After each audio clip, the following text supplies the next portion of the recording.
Vamos falar agora de crime de ação única. Esse, gente, provavelmente eu vou me enrolar um pouquinho para falar, porque ele é um pouquinho mais complexo. O crime de ação única, a gente inclui ali que não só a ação é única, como também o verbo do artigo é um só. Conseguiram entender? Porque, por exemplo, no crime unissubsistente, a gente está falando de um único ato. Só que aqui, além da gente estar falando de um único ato, a gente também vai estar falando de um único verbo do artigo, beleza? Então, vamos lá. O crime se consuma com um único ato indivisível, ou seja, não há como separar em várias etapas. Esse é o crime de ação única. No próximo que eu vou explicar agora, eu acho que vocês vão conseguir entender melhor. Agora, a gente vai falar sobre o crime de ação múltipla. Eu vou até ler aqui para vocês, para eu não me perder, e eu acho que vocês conseguem entender melhor. O tipo penal traz vários verbos que representam formas diferentes de cometer o mesmo crime. Então, ou seja, você pode praticar várias condutas, pode fazer várias coisas que você vai estar cometendo um único só crime. Todas as formas têm o mesmo peso jurídico. Vamos usar de exemplo aqui o artigo 33 do caput Lei de Drogas. No artigo, ele coloca vários verbos: importar, exportar, remeter, preparar, ou seja, várias coisas, várias condutas ali que você pode cometer que você vai acabar sendo condenado por um único crime, entendeu? Então, crime de ação múltipla é quando o artigo coloca vários verbos ali que você pode cometer e que já estão dentro de um tipo penal. Vários verbos dentro de um único tipo penal, dentro de um único artigo. Conseguiram entender? Vamos falar agora de crime consumado. O crime consumado é quando todos os elementos do tipo penal se concretizam, ou seja, o crime se realiza de fato, atingindo plenamente o objetivo da conduta do sujeito ativo. Vamos colocar aí de exemplo o artigo 157, que é roubo. Subtrair coisa móvel alheia, mediante grave ameaça ou violência. João aponta uma arma, ameaça a vítima e leva o celular. A subtração com ameaça realmente ocorreu. O bem foi retirado da vítima com violência. Assim, todos os elementos do tipo penal se concretizaram, o crime está consumado. Ou seja, se ele só ameaçasse, mas não conseguisse levar o celular, o crime não estaria consumado. Aí seria tentativa de furto. Mas se ele de fato também conseguiu levar o celular, o crime está consumado. Vou também colocar de exemplo, que é um pouquinho diferente desse, o extorsão mediante sequestro ou grave ameaça. Quando o indivíduo sequestra a pessoa, o crime já está configurado como consumado. Por quê? Por mais que ele não consiga a recompensa depois da vítima, o crime já se consumou. Já foi todas as coisas necessárias que precisava do tipo penal.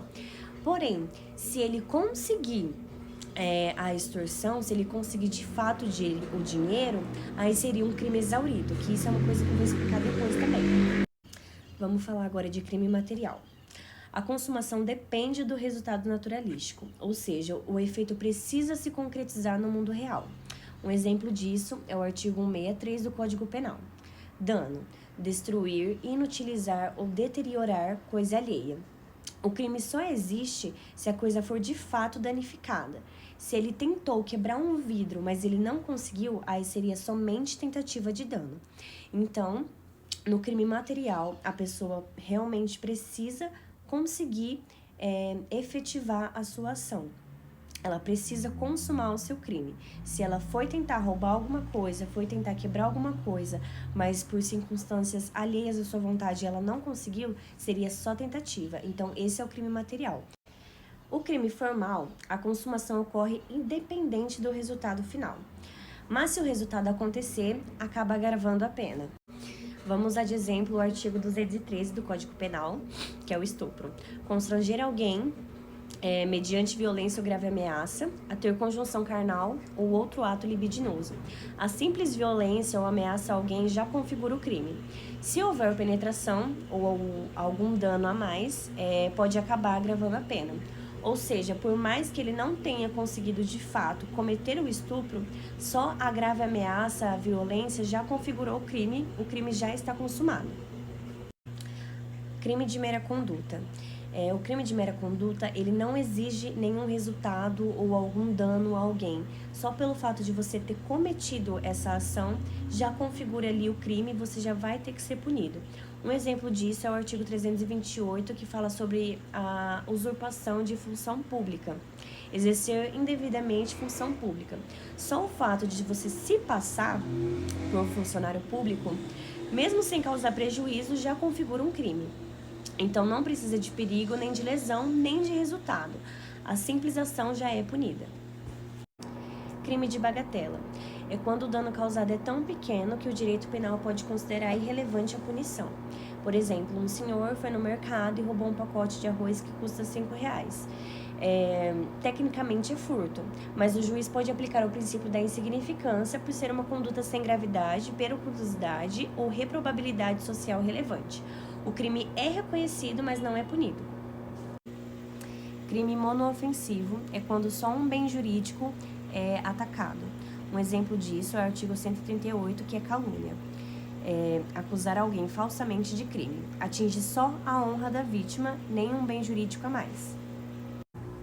Já no crime pluriofensivo, acaba afetando 2 ou mais bens jurídicos ao mesmo tempo. Um exemplo disso é o artigo 150, que é a violação de domicílio, que acaba sendo afetado a inviolabilidade do lar, que é um direito fundamental, e a liberdade individual do morador. Um único ato que fere múltiplos direitos. Crime vago. O crime vago é aquele que não se identifica uma vítima individual. Vou dar um exemplo, o artigo 233 do Código Penal. Ato obsceno em lugar público. Nesse crime não existe uma vítima específica individual. A ofensa é contra valores difusos da sociedade, como, por exemplo, moral, religião, ordem pública. Por isso são chamados de vagos, pois a vítima é vaga e indeterminada. Crime hediondo. São crimes considerados extremamente graves e repulsivos pela sociedade, definidos na Lei 8.072 de 90, artigo 1º. A lei é taxativa, ou seja, só são hediondos os crimes que estão listados nela. A principal consequência é que o condenado cumpre a pena de forma mais rigorosa, com maior tempo em regime fechado antes de progredir. Um dos exemplos desses crimes é o homicídio qualificado, o estupro, o latrocínio, o genocídio, entre outros.